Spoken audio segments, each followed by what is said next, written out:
Um, then I spoke, I think. Yeah. Could you tell me about that speech?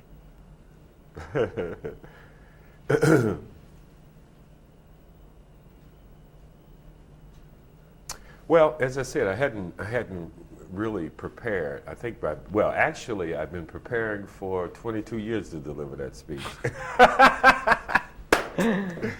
Yeah, I've been preparing for 22 years, and so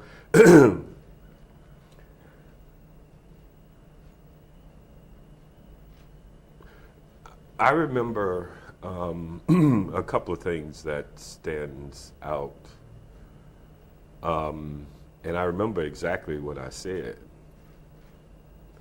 That long after this march, long after the tears, long after we have wiped our eyes, and long after this moment has escaped us,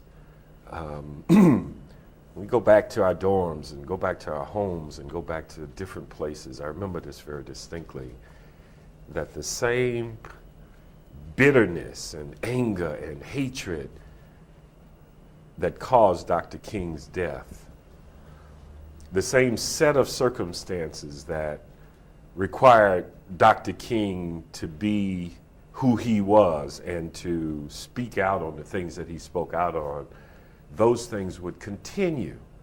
So one of the most important things that I wanted to convey that day was, it doesn't begin here and it shouldn't end here.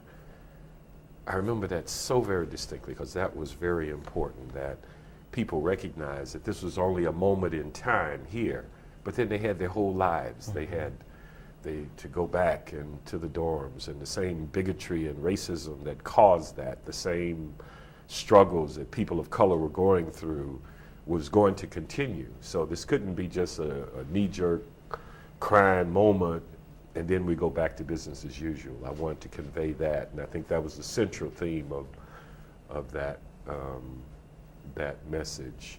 But I hadn't gone and written anything down. Mm-hmm. I allowed the moment to be to give me the words. I allowed to be spoken to from on high.